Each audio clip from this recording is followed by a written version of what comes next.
John.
And now your host this evening, John Henry and Rico Hamilton of Both Sides of the Conversation.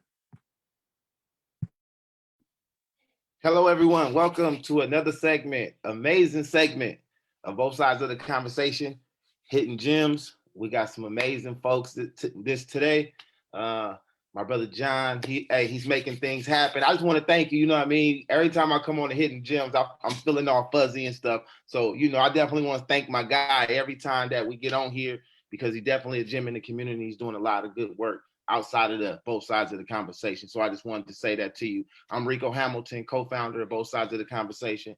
And I'm John Henry, co-founder of Both Sides of the Conversation. And we got an amazing show. We can just jump right in, John, if you want, or if you got something else for the folks. Well, we're going to bring up our first hidden gem tonight. Her name is Gayla Young. She grew up in D10. She got her San Francisco roots in D10, District 10 in San Francisco, Hunters Point. She's a transplant now. She moved out and she's down to Texas on us. So for all the people out there that keep saying that Both Sides of the Conversation is just a San Francisco thing, you guys seen last Sunday, we had somebody from New Jersey on. Now we bring in Gayla, even though she's from the city, she's no longer in the city. She's in Texas doing amazing work. All of that dedication and hard work that she's doing that she picked up from San Francisco. She's taking it down to Texas, making things happen. I've been watching the work that she's been doing with our young people, the young ladies down there, mentoring, and she's doing all kind of amazing stuff in that community. And we wanted to bring her on as a hidden gem so we can connect with our other people in Texas and let them know that it is some programs, it is some things going on, and it is some people doing community work. So with that being said, I want to go ahead and bring you on, Gayla, and I want you to go ahead and talk to the people, introduce yourself to who you are, what you're doing, so our folks in Texas can have a connection out there. Okay, thank you for having me. I'm Gayla Young, and I am the founder of the West Street Mouton Project. And we've been established since 2016. As John said, I'm from the Bay Area, and I've been living out in Texas for 20 years. So people be like, "You like it out there?" I'll be like, "I guess I do," because I haven't came back yet. But the West Street Mouton Project was formerly known as the West Street Mouton Foundation. And it's named after two friends of mine, which I'm sure you guys know, Rico and John, most definitely. Lynn Weststreet daughter, Shanika and Mignon. So we all kind of ran together, grew up together, and, was in the streets together. And anybody that was from Hunters Point to Fillmore at that time was very aware of their untimely death. And that whole thing was, I don't even know the word for it. It just changed me, like not changed me, but it did something to me. And I knew that could have been me. And it was times that I thought that it should have been me. When I look at Shanika and Mignon and their life and their, how they just handled themselves and handled their business, I definitely felt like you know, we would end up changing together and, you know, living a whole totally different lifestyle. So with that being said, when that happened, that did something to me. And I knew then that, like, okay, I got this life I'm living. I can't just do nothing, right? So that's what made me and inspired me to start a foundation that worked with at-risk youth growing up in the Bay Area, from, you name it, Sunnydale, Fillmore, wherever. It's difficult, it's challenging. And we do, as in any other urban area, we have our challenges. I definitely think on the West Coast, it's a bit more challenging than the South. I don't know why. But as youth, we go through things, and our parents, they live their life. They go through experiences. They do their best to provide, but it's something about that Bay Area lifestyle. It's so easy to get caught up, and it's so easy to lose your way. And so the Bay Area is everywhere, you know? And so the whole purpose for the Westry Mouton project is to change the trajectory of a youth. Mainly right now, we have a summer camp that we host during the summers. With COVID, we didn't do it this summer, but it's the 7-week mentoring camp. And we work with young girls. It's called Princesses on Earth. We abbreviated POE. And the whole purpose for that is to get the girls while they're young and help them to change that narrative and that dialogue in the head that I know I end up growing up with, like, you know, the whole low self-esteem, the daddy issues, the running behind the dudes, you know, whatever that comes with. And the whole purpose is to just teach them those skills that our parents would have taught us had they had the tools, had they had the opportunity of not being a single mama that is a mom, a dad, a provider, a doctor, a nurturer, you know, all these different hats. You're gonna fail in some area or another, right? So the goal is to fill in that gap and help those households with those young girls. Of course, we would love to work with young men, but right now we're just working with girls. And trust me, you save the girl, you save the man. So with that, we also overseen a contract with Spindletop, which is a mental developmental resource program out here in Beaumont, Texas, which is where I'm located. I'm sorry, I didn't even say that. Jefferson County is where I'm at, in Beaumont. And we overseen that program. And what we did was provide paraprofessionals and caseworkers, case management work to at-risk families. So our whole goal is to, in any shape, form, or fashion, any way that it impacts a child, we want our hands in it. Because it's really impossible to help a child without helping the parent and environment, right? So the goal is to help both, you know, while serving them. So we overseen that contract, and we was over 5 different counties out here where we provided work with the youth and their parents, giving them skill sets to overcome different barriers, which is the main purpose for Westry Mouton project, is to eliminate barriers that our challenged youth face today. And another opportunity that was given to us this, actually last year, 2020, because we're in 2021. We're partners with a coalition that serve actually in California, Texas, Milwaukee, they're all over. We're partners with TSU, some of their work that they do concerning environmental and social injustice. So what we had the opportunity to do was help families in our area to prepare or be more prepared for hurricane relief and hurricane resiliency. Because I'm sure you guys heard Beaumont making the news only for bad weather. We've been faced with a lot of hurricanes and floods in that aspect. And so our goal was to teach families the three principles, or not three principles, but three main things that they will need to overcome those barriers, such as financial planning, making sure the households have renter's insurance, because a lot of times when the floods happen, our demographics do not have those resources. FEMA not helping us, and we're like without resources. So the goal is to change the narrative and kind of program these parents in to be self-active, just what's the word I'm looking for? Self-motivated, just more hands-on with their own well-being and not so dependent on assistance and government assistance and things like that. Man, that's deep. Just want to say I'm proud of you for one. Thank you. Coming from where we come, a lot of time in District 10, especially Hunters Point, they think we don't have leaders. They think we don't have educated folks. They don't think we have people that care about the community. And, just want to say thank you for taking that energy and that spirit to Texas. And, because some of the struggles that you're talking about, we're facing this across this country. And all over. That's one of the things that me and Rico are honing in on, trying to unite the community, trying to stop a lot of this divisiveness, because there's a lot of things that's going on that we need to be involved in, and trying to connect people. And sometimes that's the hardest thing.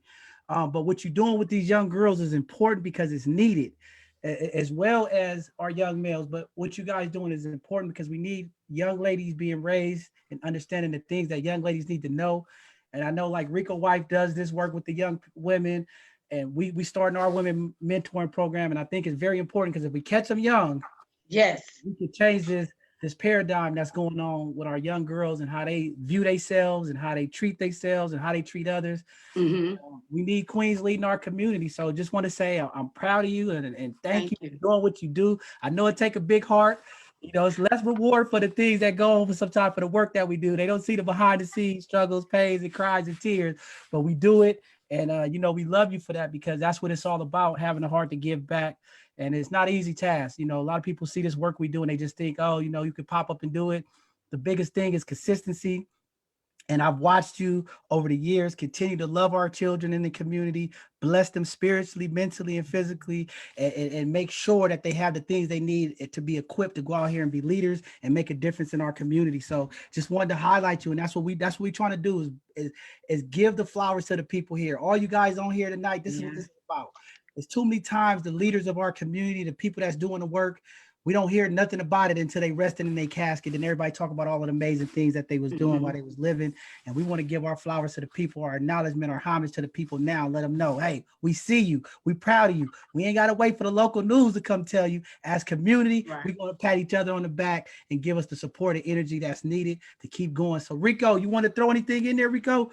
Of course. I just want to personally say you have such an amazing spirit. Well, thank you. So definitely continue to do the amazing work that you're doing in your community, but then also how can both sides of the conversation support you and making sure, now that we in COVID-19, I think that the virtual thing you is really want to ask me that? Because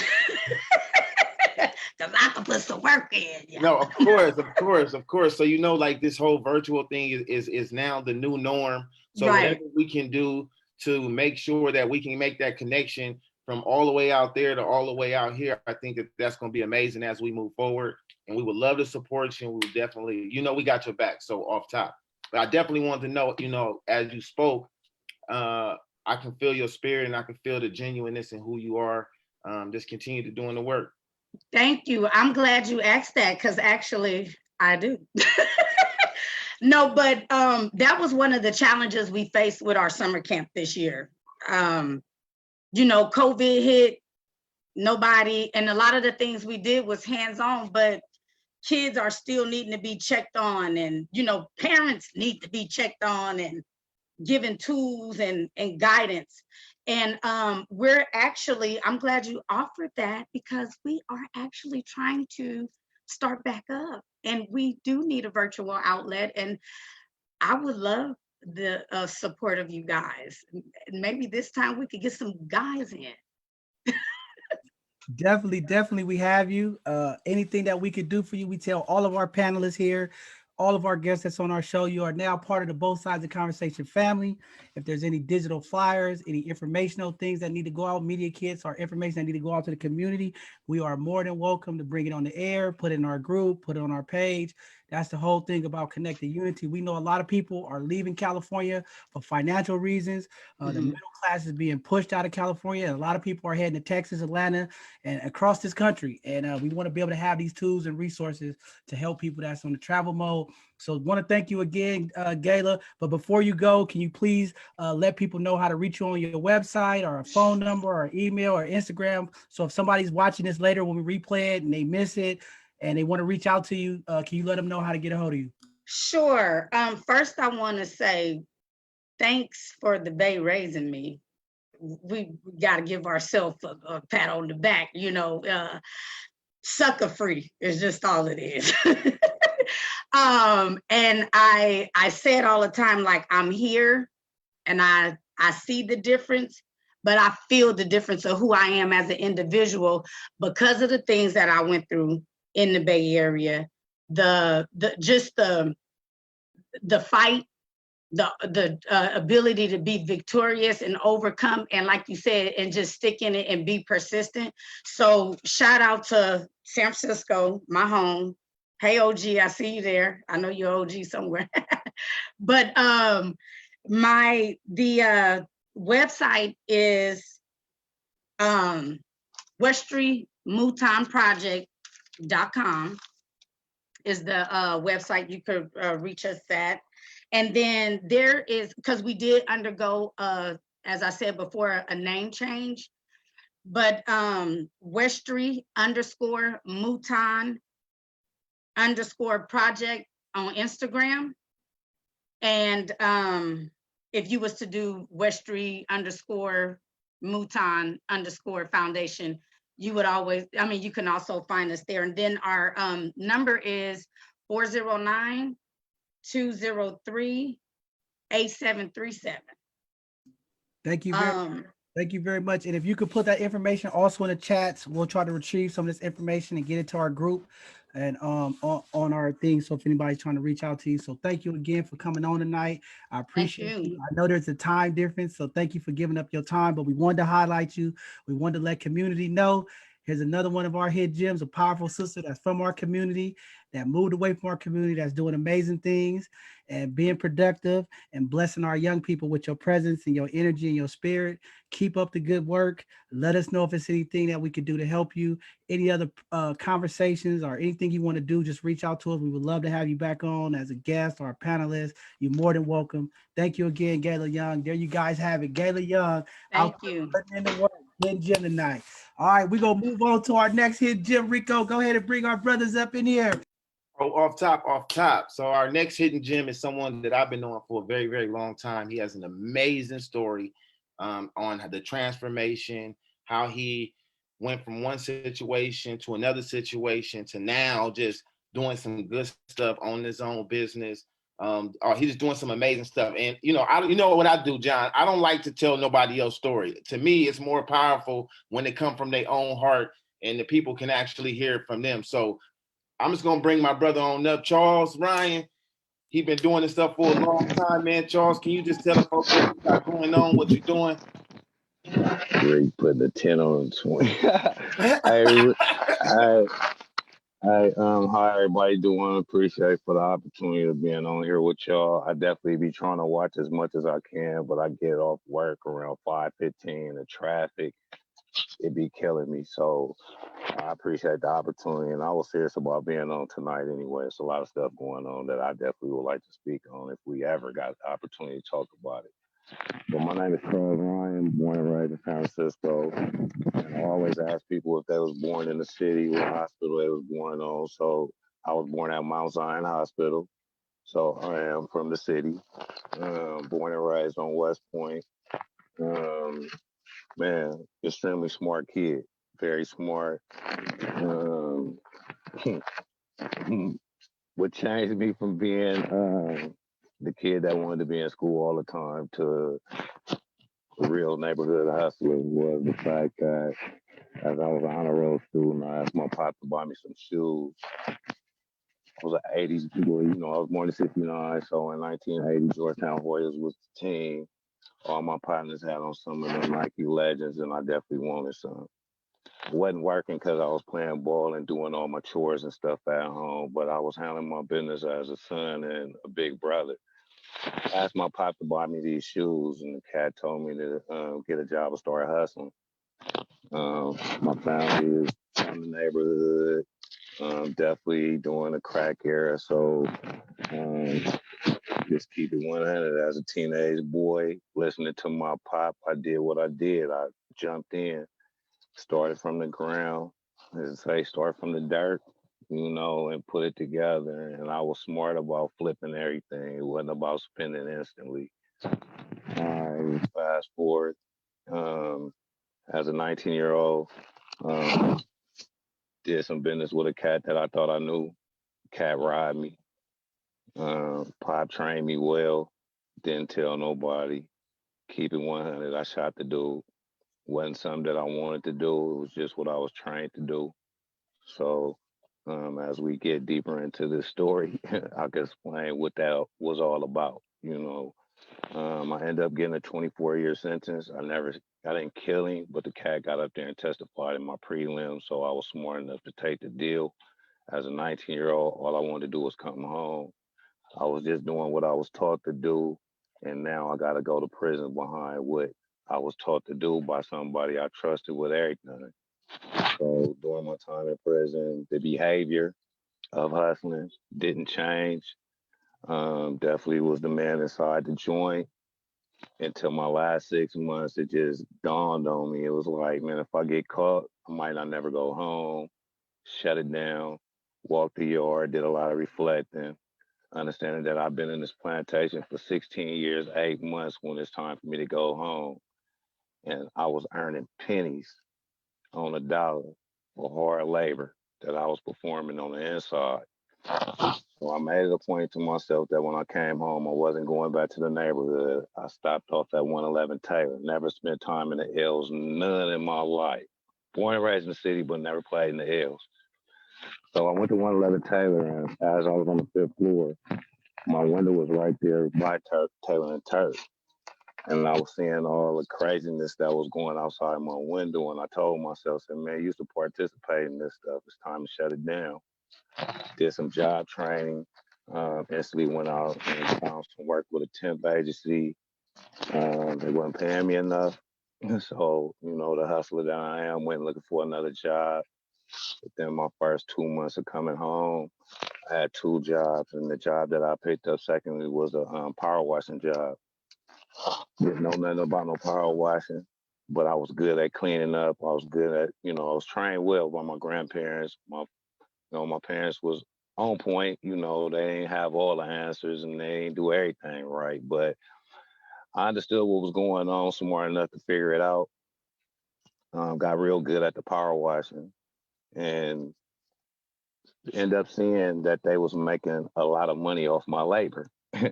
As a kid, I never felt like you was gonna give me a sack of anything and have me out there bringing you money. You know, um, as a kid, when I was hustling, everybody called me soft the boss. I always felt like a boss. You know, no matter what I did, I felt I could lead by example. So I just took it upon myself to say, you know what, I'm gonna try to start my own business. You know, been hustling, don't want to be out there selling nothing that's go poison my neighborhood no more. So I figured out that I try to take some business management classes and go fast forward a little more. Mind you, I've been home 4.5 years at this time. Got two little girls at this time with three older ones, you know what I'm saying? And ended up getting kidnapped.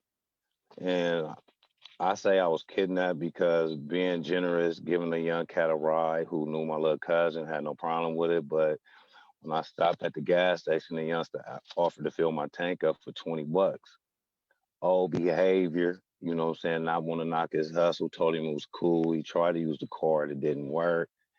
At the gas station, they took a picture of my license plates, my car, name, my name, and everything. I'm not on paperwork, but I went to prison for attempted murder. So the police really focused their whole investigation on me, followed me for a week, arrested me, and started asking me all kind of questions about another dude. And I was trained well. I don't know what you're talking about. Ain't nothing to talk about. I don't know what you're talking about. I wasn't there when whatever happened. So thinking I'm gonna get out because I'm not on paperwork, these cats charged me with what the youngster did and told me if I wanted to go home, give him up. Again, I don't know what you're talking about. This turned out to be probably one of the worst nightmares of my life. They put my bill at 2.4 million. I'm not on no paperwork. I got a couple of partners that hit pretty good that had some ends, but me being the person I am, I don't want to ask for no assistance. I want to try to figure it out. 5 months into my time, I had a stroke, followed by a cardiac arrest, which canceled the stroke. Nurse so happened to be in my pod, gave me CPR. They hit me with the defibrillator twice. I didn't come back. They was ready to give up. She pushed them. Sorry, y'all, I'm in my car. I came home and the house is on fire. So I had to step out in my car. But the third time they hit me, I came back and woke up 36 hours later at General. 24 hours after that, I was back in Bruno. From that point on, I was on my knees every day, asking for an opportunity to get out and show what kind of guy I was. And unfortunately, was in a program called RFVP, Results After Performance Project. Figured out what my issue was. It was really old behavior and living in an image of, what everybody felt I was to them, and I really was upholding that image. And checked myself big time. I wouldn't be in jail if I would have said no when the youngster asked to fill my tank up. I had a pocket full of money. I wouldn't have been in jail. So now I'm praying big time. Granny always said, boy, get on your knees, figure it out. God got you. It's gonna happen. They had all the confidence in the world because they knew it wasn't me. But still in all, I'm human. You got all kind of doubts, plus I've been through the system. We don't get no opportunities when we go to trials, never a jury or our peers. It wasn't a jury of my peers when I finally made it to trial, which I could tell y'all was 6 years later. I was acquitted January 28th, 2016. From that point on, the story is deeper, but I'm gonna shut that part down and talk about what I'm been doing since I've been home and where I'm at now. I came home, got a chance to volunteer inside the same jail I was incarcerated in. I was acquitted, so I wasn't on paperwork, and I was a mentor inside to a lot of guys, and a lot of guys looked up to me. So my mentor brought me back in, Mick Gardner, gave me an opportunity to sit in there doing a job, resource fair. I had the whole population coming to my table, and I wasn't giving out nothing. I was just home, and they was happy for me, and I really appreciated that. Within the first 3 months, I started my business, did the fictitious business name. My business is called Chuck's Pressure Washing Service, LLC. Got to a point to where I did get my business LLC. And during this time when it was LLC, I was blessed within 6 months of my acquittal to get a job as a case manager in San Bruno. So Five Keys gave me a shot. Went up in there and started working with the same dudes I was locked up with. And what I learned is what I already knew. When you in there in orange, everybody feel you just like them, which I understood. I never changed who I was when I was in there. I changed my behavior. Times when you really want to pound a dude out for being disrespectful, I manned up and said, you know what, I know who I am. As long as you don't put your hands on me, we ain't got no issues. And we really didn't have no issues like that during my time. I'm an OG, had to put hands on a couple of cats for being disrespectful, but it comes with the territory. And well respected by the deputies to where they never put me in a hole behind the incidents I was in. It's not no bragging thing. It's just the respect that I earned from the deputies there and the respect I earned from a lot of the inmates that was in there, and just me being a dude who I've always been since I was a kid. As a case manager in Bruno, worked in Bruno for 1.5 years. I'm happy as I don't know what when I came home because I knew my grandparents was getting older, especially my grandmother's who I'm crazy about. And while I was at work in Bruno, I knew my grandma was sick because I was visiting her every morning before I get to work at 6:30, coming all the way from Antioch. And my granny passed away when I was at work. So, when you're incarcerated for a long time, you get to a point where you used to it. But I was home. But the messed up thing, I was inside the jail working, so I wasn't there like I really wanted to be. So I asked for some assistance. They let me work outside the jail for 6 months, and I resigned. 2 years to the day I got hired, I resigned from Five Keys and officially went full-fledged Chuck's pressure washing. um, Never got no assistance for the government or anything. It was just me stacking my checks and me doing side jobs to build up the portfolio of my business. Um, as of right now, I'm working um, at pretrial diversion as an ACM case manager, and I'm a certified facilitator of Thinking for a Change. I'm a certified mentor with Mentoring's Men's Movement. I'm a father, I'm a husband, big brother, uncle. I wear a lot of hats, as Rico already knows. That's why I be like, I'm busy all the time. One thing for certain, if anybody called me for any assistance 24/7, I'm available. And my wife don't have no problem with that because she see the work that I do and she know how impactful it is. Rico know my story a lot deeper. I don't want to take up a lot of time. But at the end of the day, John, whenever we get out here and put our feet on the concrete to try to bring some of these youngsters to the table, man, I'm available. Credibility mean a lot to these young dudes. And I don't speak about myself a lot. Rico don't want to introduce me, which is cool. But at the same time, a lot of people know who I am and they know what I do. Um, I'm at home. I went to work, came straight home. I'm not in the streets parading. But if Reek called me and say we got something to do, I'm near, and my family fully understandable about it.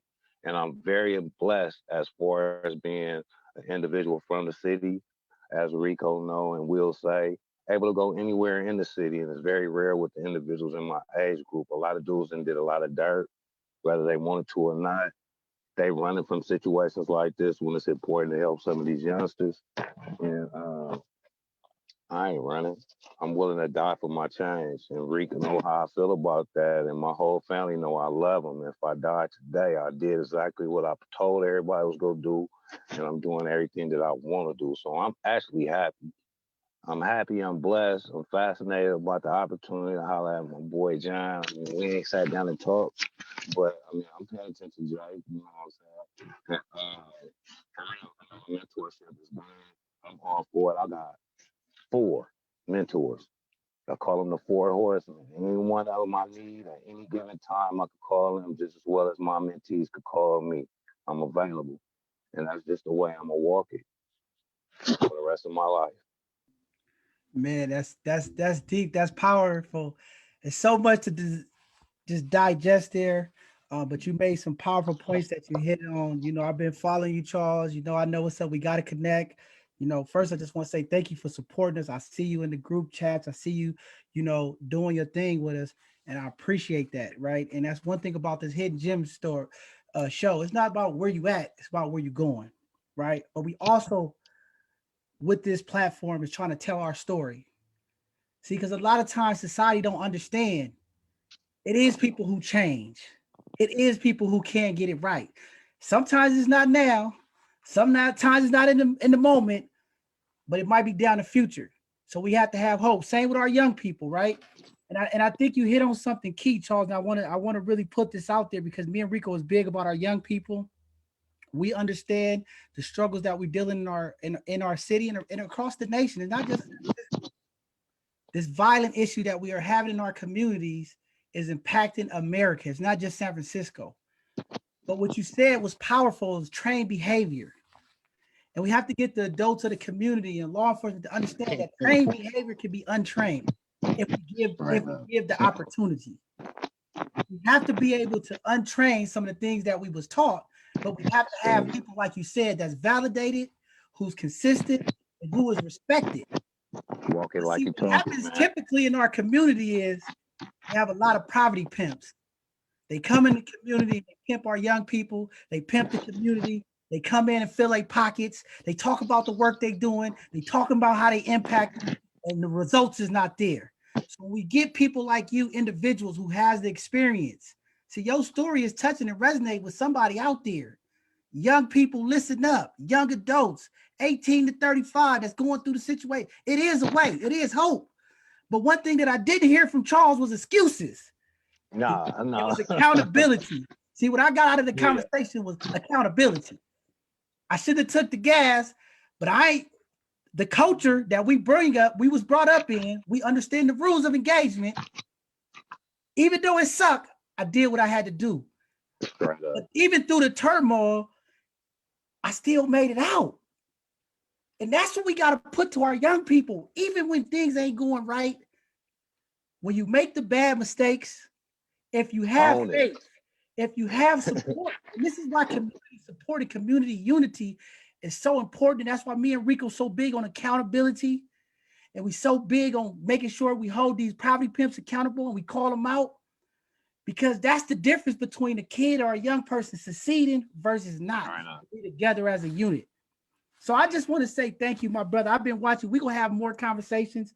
I know me and Rico got conversations coming up about prison reform.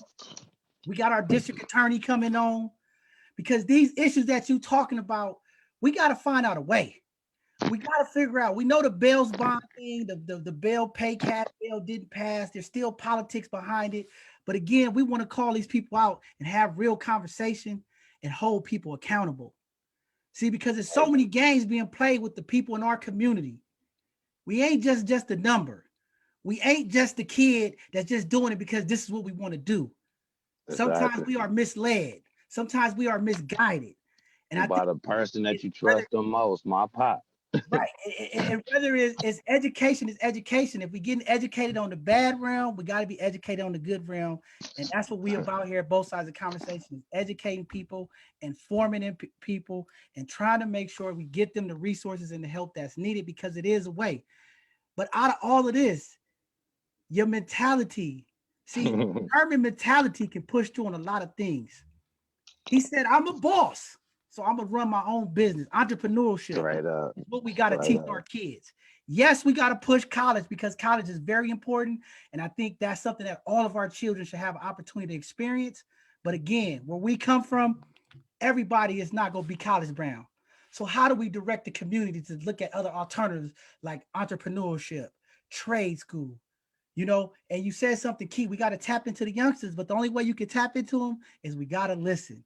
And that's me and Rico's biggest fight right now with the elders of the community. We got to work with these young people, and we got to listen to understand. I'm not saying they know it all, but we got to listen, because they have some points, and they are the ones that's impacted by the things that's happening in the community. So thanks again, Charles, for coming on. I'm going to pass it to Rico, because I know Rico got something to say, but thank you for the work you're doing. Thank you for being able to open up in this space and talk about it, because I think these testimonies in our community need to be heard, because too many times all the kids hear about is being cool, being a gangster, being a thug. And we need these stories, people to come say, like, this is where I've been. This is the pain. This is the anger. This is the fear.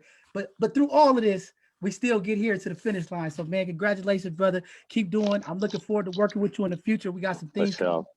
And you know, love you for what you're doing, bro. And that's why we put you on tonight as a hidden gem, because we want to pay you homage to go through the things you've been through and not let the fire take you out, but keep going through it. So, man, go ahead, Rico. Go ahead and do your thing, man. Yeah. I'm gonna close it all up. I just want to say, brother, I know you felt like that was the 10 on the 2, but I put the 10 on the 1,000. I put the 10 on the 1,000. I'm not gonna lie, you know what I mean? Because I come from the same exact thing as you. I've been to prison, and when I see people who make that transformation and change their life and become successful, and success look different for each individual differently, right? Long as we ain't incarcerated, long as we ain't out on those streets, long as we ain't dead, we winning. That's success. You know what I mean? Long as we live in that different life. And to me, you are the perfect example of what it looks like. I put the 10 to the 1,000 on me all the time. John will tell you, no matter where I go, I'm amazing, because I know that I didn't let the environment create a product. I create my product. What you're doing, you're Exactly. creating your own product. Gayla, she's creating her own product. John, we all create our own product. And now we're shining for our young people and even adults to see it no matter what. When I seen you in the jail and you told your story, do you see? I seen the eyes of the young people like, damn, if he can do it, I can do it too. You know what I mean? Right. And I know that you have those mentees that, you know, touch your heart because they're actually walking and they stepping in those same shoes as you. So for somebody like you, somebody like Gayla and Chuck, like no matter what, I'm gonna always put the 10 on the 1,000 because people, you know what I mean? Even though I use the word amazing a lot, I really believe that. I really believe my people is amazing. I believe everything that they do is amazing. You know what I mean? Especially when we're doing good stuff. So everybody on here is amazing. Thank you for everything that you do, Charles. I see the support you give us. Continue to give us the support. We're gonna have a bunch of conversations that we want to bring you in on. Love you, bro. Can't wait for those conversations and for us to connect. Can't wait for this COVID to lift up. Maybe we can go and grab a bite to eat. Yeah, for sure, for sure. Definitely, man. Just want to say thank you. And for the people in the community, we always tell our kids about fantasies. Here's a real miracle. If you don't believe in miracles, here's a miracle right here. We got a miracle, living legend doing this thing. Proud of you, my brother. With that being said, Rico, we got to bring in our last guest. See, sometimes the last is the first. You know what I mean? We got to understand sometimes, because we got to teach our young people. Sometimes when you ain't winning right now, sometimes when you ain't first and you feel like you last, you really first, because that's what it's all about, man. But we're going to bring this brother Chuck on, another Bay Area guy from Oakland, doing some phenomenal stuff. Innovator. I got to ask him because I see what he's doing. I'm like, man, genius. You know what I'm saying? Another Jim, y'all, a brother from the Bay doing his thing. A lot of times I wonder, talking about where the brothers at, what they doing? Here go another brother doing his thing. So my guy, Chuck Johnson, come on up in here. Let them know what you got going on, brother. It's all good. It's all good. First off, appreciate y'all having me on the show. And, you know, one love to Miss Gayla and also Charles, man. Listening to y'all story of perseverance is dope, you know? And, you know, I'm just listening to, you know, my sucker free family, so to speak. I'm over here in Oakland, California, born and raised and what have you. Definitely love to travel. And again, I've always just had my, I guess you can say, imprint on the hip hop culture over here. And then, you know, in 2021, right now, we got this gaming league, which is known as the Ultimate Gaming League. And so, you know, it is what it is, you know, being an older dude now and have my hand in different elements of my culture, you know, whether it's, you know, politics or community activism or just hip hop shit, or again, my vibe is, you know, gaming. Again, if we want to tackle into, I guess, talking about helping community and what have you, a big thing with me is, you know, eliminating certain elements of gentrification. You know, people got shirts that say, you know, don't lose grandma's house. You feel me? I'm into that vibe too. So, you know, I can just tackle different vibes with y'all, but, you know, whatever elements that you kind of know about or questions you want to ask me, you know, let me know what's up, you know? Well, I wanted to jump in on the gaming thing. I seen the truck. I want to know where you got the ideal from. I think that is phenomenal what you're doing, because I know our young people out there, we have mentors in our program. We can't get them to focus because they always on the video game. But again, as community, I know how we was raised from the older generation, but the young generation is in this technology and this gaming. And I think this is an opportunity to reach our young people and talk to them. So what you're doing is important because it's getting them out of situations. But how do we use this, you know, gaming philosophy in this league to also give our young people game? You know, a lot of times when the OGs is working with the young people, they got that opportunity to reach them. And this is why I talk about the patrons in the church. I talk about the community leaders. When something go down and we got young people ears, whatever it is they doing, that's the time to put that seed in there, information and love and education and game that they need to hear. So I want to get your thoughts on that. And then, you know, your thought process of doing it and how you impacting the young people.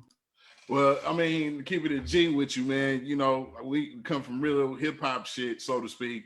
And bottom line is, the way I start even thinking about this is it started way back in the day, man, when we was just super competitive on Nintendo, you know what I'm saying, with Tecmo Bowl and Double Dribble. Like, keep it real, me and my homies, we was 18, 19, you know, betting money at times on games. And it was just that kind of culture. You know, kick it with your partners and listen to hip hop and play this game. And eventually, you know, I started finding out about tournaments and things of that nature. And so they used to have tournaments over in Bayfair Mall over here in the East Bay. And you know, I used to just go to those. And one day I just, you know, just decided, you know what, how can I start doing tournaments on a professional level with some serious minded people and, you know, organize us a league. You know what I'm saying? And so, you know, one thing led to another. My business partner's name is Brad Fluellen. You know, he jumped on board, you know, helped me with the structure of the process. And then eventually also our added partner, his name is Josh Johnson. He's an NFL quarterback on the practice team with the San Francisco 49ers currently. So, you know, he jumped on board and brought this whole athlete element to it. And, you know, we just been cooking from there. We had basically our Instagram is UGL World, which is Ultimate Gaming League is the company, but our Instagram is UGL World. You know what I mean? And again, we do tournaments. We do Madden tournaments. We do FIFA. We do NBA 2K. We just recently did a Fortnite event with like 14 different NFL players, and they basically competed on our stream, you know, and we just had a lot of fun. I was a host of a part which is known as the Fade Room, which is, you know, when you lose the game, you got to come holler at us, and we, you know, bust your head a little bit. You know what I mean? So it's just a fun thing that I think it's a unique way to stay in tune with the youngsters, you know what I'm saying? Because they love to be competitive on those games. They love glory. They love to make money. And then the other side is also I have had a unique opportunity to work with organizations like which is known as the David Glover Center, Technology Center. And that's over here in East Oakland, where they basically teach kids about, you know, I guess you could say computer basics. They learn about editing. Then when it comes to the gaming world, they learn about what's known as coding. And so they learn how to work with coding, and also, you know, that allow you to start thinking about how to develop apps and websites and all that type of stuff. You know what I'm saying? So it's like been a unique ride to kind of know organizations that was kind of doing that kind of work at a even a younger age as myself. So again, it just became different elements of my journey that, you know, we just decided to get into this gaming culture. And you know, let's face it, it's just an everyday thing now since COVID. You know what I'm saying? Since COVID kicked in, a lot of people staying at home. And, you know, the two things that definitely is rose is Netflix and gaming. You know what I'm saying? So, you know, it's just a unique time that what we was already building on and working on is kind of the curve right now. Man, that's powerful. I'm glad you brought that up because I want some of our parents to understand that, you know, it's an element of opportunity to make income as well. And I know as parents, we get mad because we trying to get the kids to clean up the house. They stuck on the video game. Yeah. But I like that transitional piece that you talked about, the education part, the unity part. And again, we have to keep our young people in mind doing something like Charles said, you know, idle mind is a devil workshop. We all know that. And what a way to get our kids out there in the community to do something like this, have an opportunity to compete, make money, and then, like you said, get an education part of it to learn something to transition into another field. Because again, our goal is to transition these youth. We got too many kids stuck in place, stuck in motion. And if I could just add to that, also you got to think about the that now they got it where like 30 different colleges is allowing kids to, you know, come in on scholarships for gaming. Wow, that's now, deep. So I now didn't even know that. I didn't even know that. It's some accreditation to it now. You know what I'm saying? So it's a serious thing that, you know, even in other countries like China and other countries, they really understand how the gaming shit is like the real thing of, you know, the balance of the guard. Because keep it real, instead of it being a kid just playing the game by themselves, if they become a streaming personality, now, you know, they got, you know, 40,000 people watching them compete. You know, it's people that do business with them for that. So, you know, you got some kids out here making 30,000 a month for real. You know what I'm saying? Off of Fortnite last year, somebody won a game. It was like $3 million for a game that they, at the business before COVID, they played it in the Coliseum. And the Coliseum was full of watching these two kids on the stage playing the game for this money. You know what I'm saying? So it's just that kind of game that we just peeked it out and we just, you know, got our hand in it a little bit. Wow, that's deep. Rico, go ahead, jump in there, Rico. I know you got a question. No, I ain't got no question. I just, you know, feel like that's some good work, you know, and you know, with me, I always think about how can we make it bigger and help support and whatever we I can mean, do. the city, man. I fuck with the city, man. I got a lot of people that I rock with out there. You know, shout out to my guy San Quinn, and you know Okay, what I'm saying. yeah. My man, Frisco Chuck. You know what I'm saying. I don't know if y'all know Chuck Kelly. You know what I'm saying. Yeah. Like, you know, I know different dudes from out there that I used to be in the city a lot, so.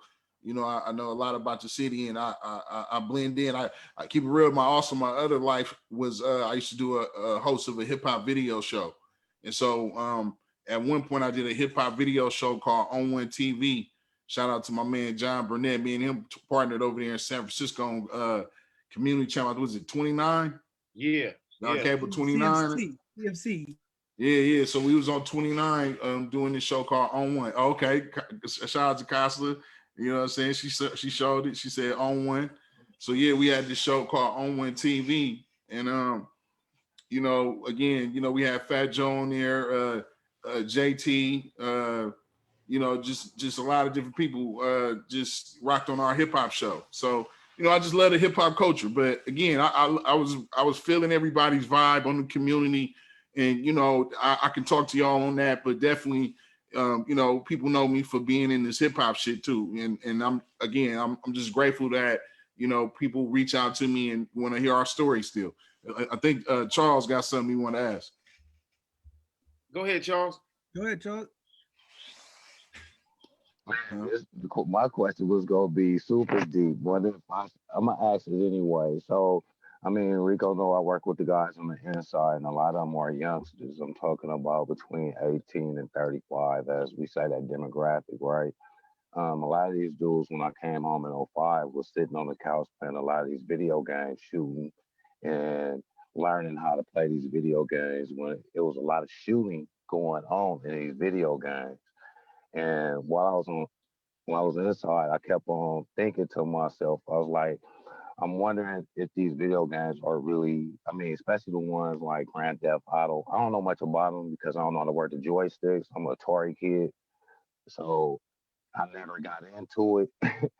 But one thing that I started seeing was that they were so into these games and they knew they was getting a lot of points with killing, robbing, that it put them in a situation where it has totally desensitized them to where when they out there in society, outside of the home, outside of the neighborhood, and some of this stuff pop off, you know what I'm saying?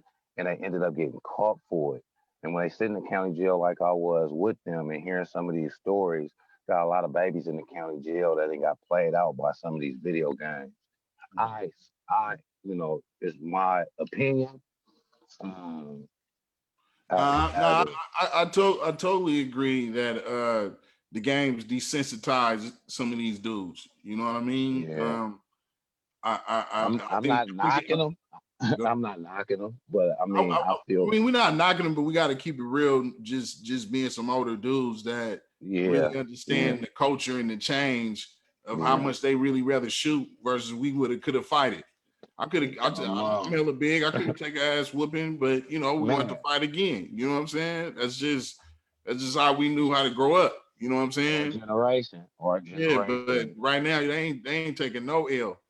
They gonna give you the L. You feel me? But that's a good question, and that's why it's both sides of the conversation. Yeah. You know, there's both sides of it, but I think it's not just video games. I think we have to really look at this on all levels, right? Definitely. Video games, to the music, to the videos, to the movies. And again, that's why it's powerful to have all you guys on here that's working with young people, Rico doing the stuff that he's doing in the community, Gala, because we have to have these conversations with our young people and let them know the difference between reality Definitely and what they're believing is reality. Because I think that happens with music as well. It's a combination of all of that. I think what Chuck is doing is definitely some amazing stuff because a lot of the times the stuff that our children get is the consumer stuff, right? Yeah. We're like the number one consumers of everything, right? But like on his end, to me, it's more like, okay, this is the back end stuff, right? And our kids don't get exposed to that. So a lot of times you're not gonna see the Black developer. You're not gonna see the, you know what I mean? You ain't gonna see, I mean, of course you see Black producers and stuff like that, but we don't really run the industry because we always want, like, we want to be the one in the front or whatever. So like, I personally want to know, like, how can I support? I mean, I would like for you to come on one time when we mentoring our young men and like talk about some of this, because this all they talk about is gaming and stuff like that. But you know, I want some of them to look, be at least exposed to the back end of some of this stuff. Because when I heard you say tournaments and gaming, and some people can get college opportunities for this, like they might really want to do that, but don't even know like the avenues to get there. And I think that you could actually provide that opportunity for them just by even dropping some of them jewels on them, like not literally holding their hand, but just having a jewel to say, look, I know like 5 people who went to college last year and got full scholarship to be gamers. And all they got to do is create the game. So, nah, you know, that's good points, man. And I'm definitely open to, you know, rock with some youngsters that want to, you know, chop game and just open their mind to possibilities, man. Because some of them might walk up to you and have a video game in their head. They just never knew how to get it out. You know what I'm saying? Like, you know, so I'll always be, you know, ready to learn and, you know, give a little bit of game to a younger talent coming up, because that's what it's about. They the ones that they gonna tell you what they like.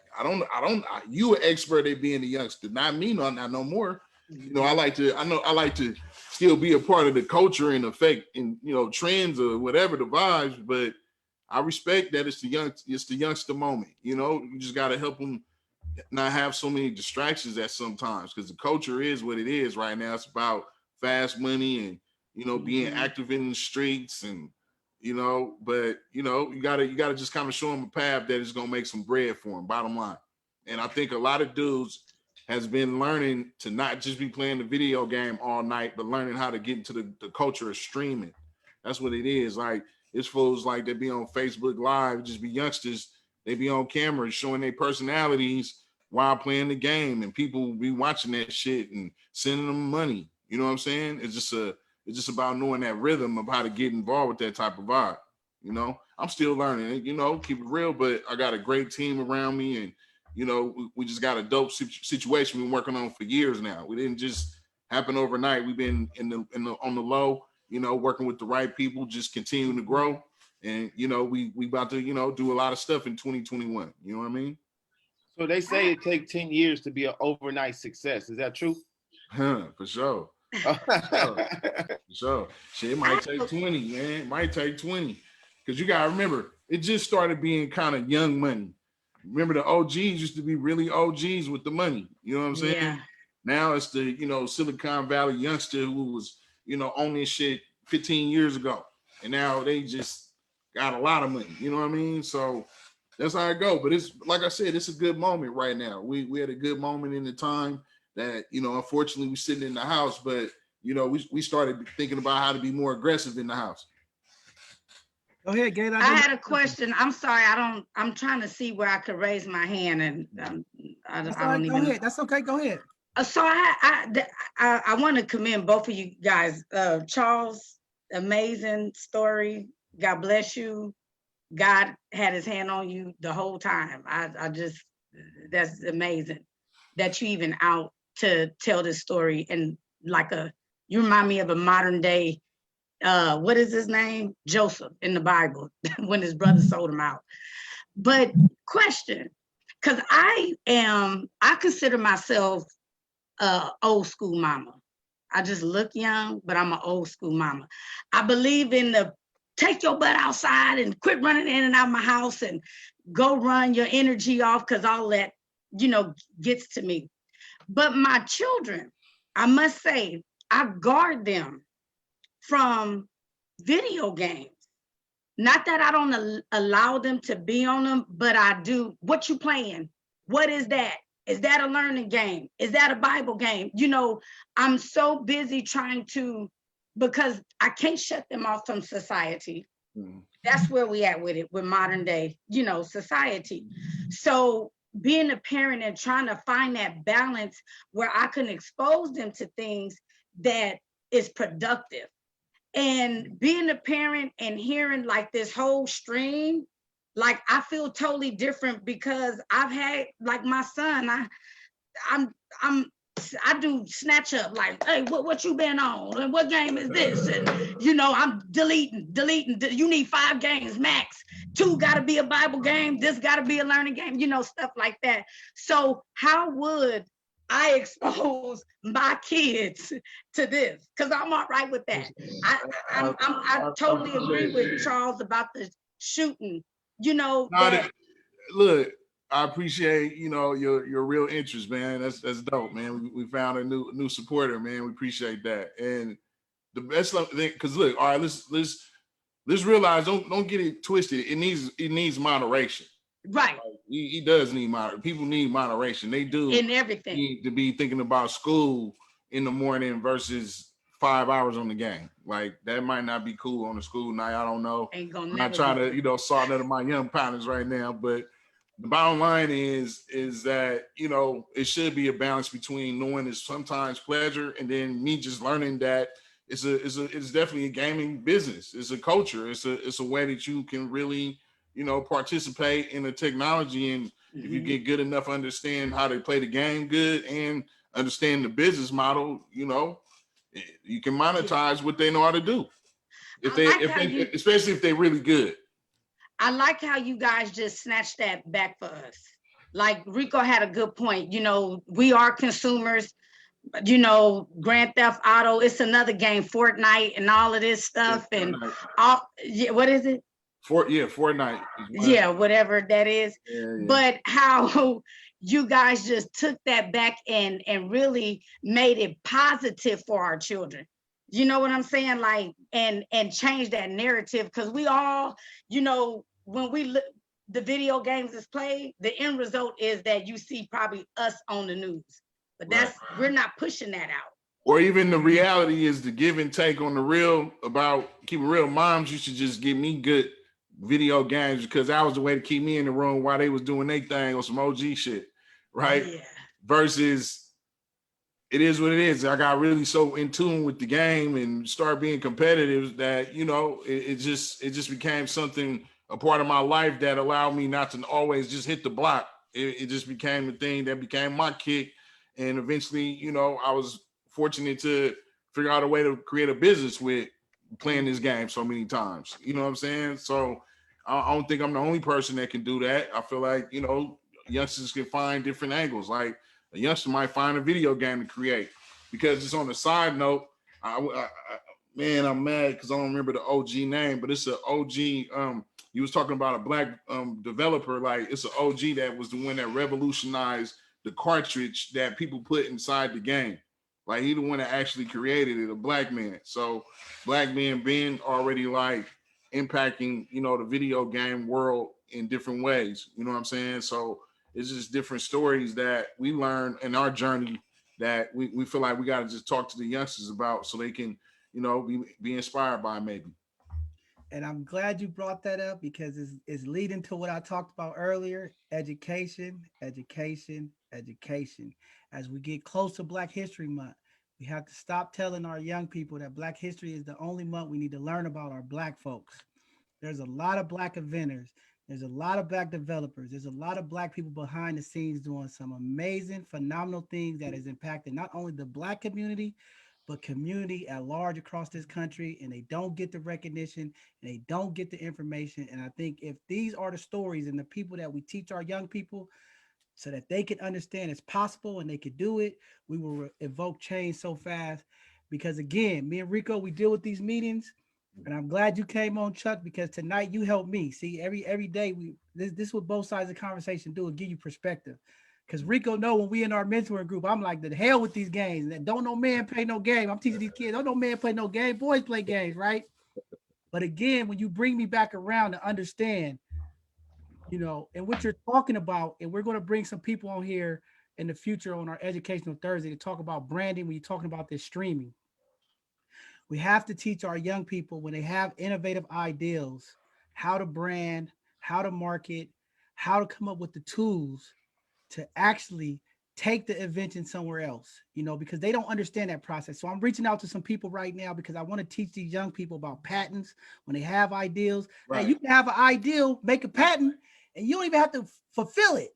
But if you Right. come up with the ideal and somebody make billions of dollars, you can get paid that way too. So Right. it's a lot of game out here. And again, that's what we are intentionally trying to do here is find all the different ways to educate, give information to our young people. We are going to continue to do that, folks, in 2021. John, I'm still gonna tell them grown men don't play no damn video games all day without getting paid.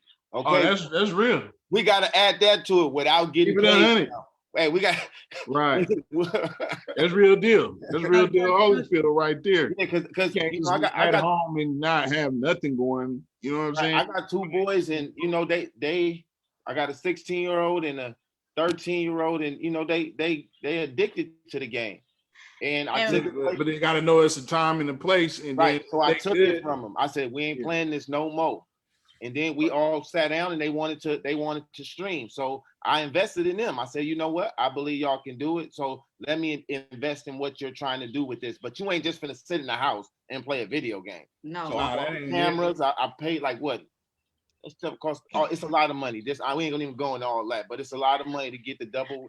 You see how you got your screens back there? Yeah. That's how he got his. He got the two screens with all this different stuff, the nice chair, and your setup kind of look like his. I mean, because they keep it real, them youngsters is on technology because that's what they grew up with. Yeah. We grew Right, up again. I just was so happened to be like a kind of youngster that was like tapped into music and like technology at a young age. But Right. keep it real, my partners around me was fooling with me because I was like that. So that's why I'm kind of what I am. But I remember being young and not having. We didn't have no YouTube. We we had to watch videos like the box and you know what I'm saying and Yo MTV Raps. Jukebox. You know what I'm saying? We was getting shit once a week. You know what I'm saying? Now they just, you know what I mean? So it's just they grew up with iPhones in their hand. Like we still figuring out all the things, all the mechanics. You feel me? Yeah, So that's just we had the OG pager with 1,000 codes. yeah.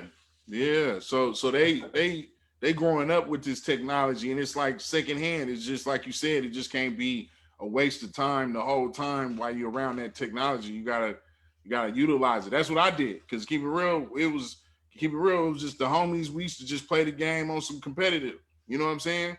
Then it became, I was like, man, it ain't too many of us in this gaming culture.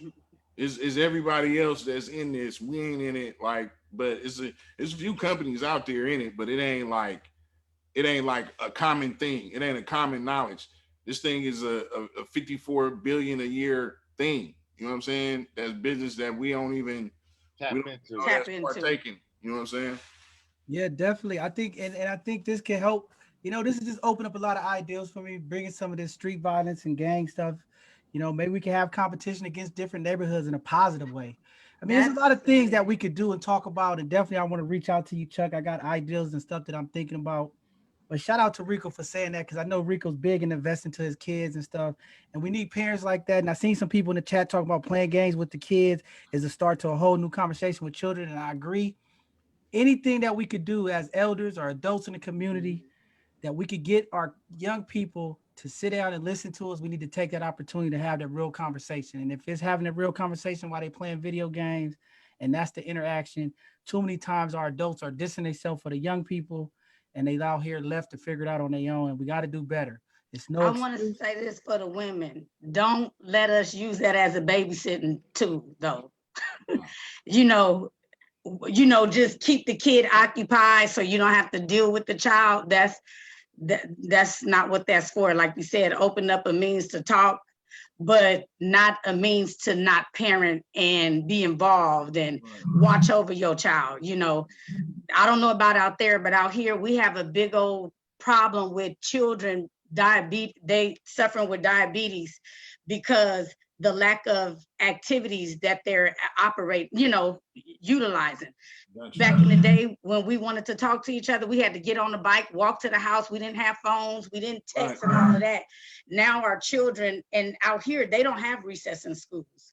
They dope them up on medicine. You're supposed to sit down, shut up, do your test, pass the STAR test, and that's that. And then when they get home, their moms is not really, not everybody, but a big percentage, you know.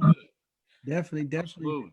So I just want to thank all you guys for coming on. Rico, as we start wrapping this up, you want to say any last words, anything before we start to close this thing out? I just want to thank everybody for coming on. We'll definitely be in contact with you. Continue to follow us on both sides of the conversation on our Facebook. Whenever you guys can, please share the information when we do drop our videos on Sunday chats. If you can come into the actual webinar, we'll pull you up, like, because we know that insight, and we know that communication, the way people like we all one big gumbo, like everybody, the way we get it, the way we receive it is all different. So we know, like, I know I don't have all the answers, but I know one time when I heard John talk to my son, and my son like really engaged in real dialogue, and I can't get him to even do that. To me, I was like, it, even though John said the same thing I say, it just sometimes it's who it's coming from. And it, I mean, don't kill the messenger. The messenger has some good stuff. So if y'all can, please come on, support us. Chuck, I'll definitely be hollering at you, because both my boys, they definitely doing the streaming stuff. And I just want some insight on how I can engage with them as a father to better invest in what they got going on. That's dope, man. That's dope, man. That you willing to give it a shot. And again, you too is also Kayla, because again, I had to be objective, because again, I know a lot of parents, man. Before COVID, we had two actual locations. One was kind of on the adult side, which is over at the Halftime Sports Bar over here in Oakland off 14th Ave. And then we had another one for like the youth-based element over at Soldier Town. And so, we had to learn how to, kind of get OGs, familiar with, the gaming space in 2020. You know what I'm saying? That it's definitely not just for play no more. You can definitely, the kid can definitely be getting caught up for play. But if you, as a parent, even, get them to realize the business model of it with them, you see what I'm saying? Now they putting, real time into something that's working. You know what I'm saying? So, hey man, like I said, appreciate this. Shout out to the ladies, Castle and Asia. You know what I'm saying? They got at me about this, and you know what I'm saying? This has been cool. Rocking with, the Sucker Free, man. Man, that's what's up, man. So, this is what we're going to continue to do, you guys.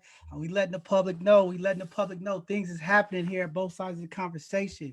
We start 2020 off. We just go start bang, bang, bang, making things happen, uniting our community, educating our community, doing things to bring people together. This Thursday, we have our Educational Thursday presentation starting back up. We had a couple of weeks off because of the holidays. We are coming back. We are having a tax attorney to come on and talk to our community about taxes, understanding the loopholes and some of the things you need to know from a tax attorney perspective as we get close to the tax season. People been getting stimulus checks, things happening. Make sure you do your taxes right. Educational Thursday is a platform that we are using digital presentations to educate our community, because we understand the gap, the disparity, and the information. Why we sometimes are behind is because we don't have the information. So Educational Thursdays is going to be back on, and we're starting off with taxes, and we're going to continue. We have a whole stream of guests coming up for the next couple of months of just important, impactful, intentional information that our community needs to hear and understand, and it's going to be phenomenal. We got some epic stuff coming up here at both sides of the conversation, and this Sunday at 2 p.m., we are going to have another difficult, tough conversation. We are talking about understanding human trafficking. We have some amazing panelists that's going to come on to help facilitate this conversation, educate our community about understanding this human trafficking that's going on in our country.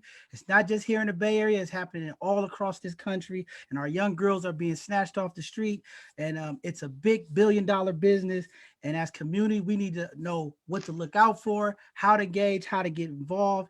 And we're still looking for other panelists out there. If that's some field that you in, if you're a provider, if you're working for the police department, if you have a community organization that's dealing with this human trafficking issue, please reach out to us at both sides of the conversation at Gmail, because we want to have you on. We want to hear your perspective, because we want to educate our community so we can be aware and understand. And when we see some of these people, how do we support them? We don't want to shame these young ladies or these women who go through through these things. We want to support them, and we want to get this message out so all our other families don't have to be impacted by this human trafficking. And then the following Tuesday, we'll have another Hidden Gem segment, and I think that's going to be powerful. We have some amazing guests coming up for that. Also, I know you guys been seeing it flying around in our group, flying around on Instagram. We had our pre-launch of our website. The website is up now. Go to bothsidesoftheconversation.org. All of the information that we're talking about is going to be there. The calendars, the videos, the links, the live stream shows. It's so interface to a way that it's easy to maneuver. We are going to have a launch party. We'll give you guys the dates upcoming when we're going to have a launch party. We're going to go through step by step how to navigate our website. We're going to have some resources, places where people can put up websites and different resources for the community. We're going to have a place where corporations and jobs can post jobs for our young people, right? Because a lot of corporations out there are trying to play the game right now with all of this movement going on, that we want to hire people in the community that look like us, and we want to get those resources up there. So we're going to show you guys how to navigate our page, how to get around, how to book. You know, if you know a hidden gem out there that you want to acknowledge, or you have somebody in your community as a community leader that's doing something amazing for your community that maybe the rest of the communities don't know about, we want to get them on. If you are a Black and brown business, we want you to go to our website, sign up. This is a free platform to promote your business. We understand that our Black and brown businesses are getting hit the hardest in this COVID pandemic. People are losing their businesses. Some people are barely hanging on. So this is an opportunity as we come out of this COVID to promote your business. We want to get our Black and brown community to patronize your business and support you. So definitely go to our website and start funneling around and putting your submission and your information in. Or maybe you know a person who owns a business and this is an opportunity for them to free market. We want to get them on and have them on as a host for this show so that they can promote their business. And that's it for that. But want to thank everybody for coming on. Gayla, Charles, and Chuck, and Rico. You know, we do this every week, man. This segment is about highlighting individuals in our community that are doing things and impacting our community. And we also do this program to highlight our Black and brown businesses. So thank you guys for joining tonight's show. This is our Hidden Gem segment. I'm John Henry, co-founder, and Rico. And I'm Rico Hamilton, co-founder and co-host of Both Sides of the Conversation. And we see y'all on Thursday. Please. Okay. So. I don't care.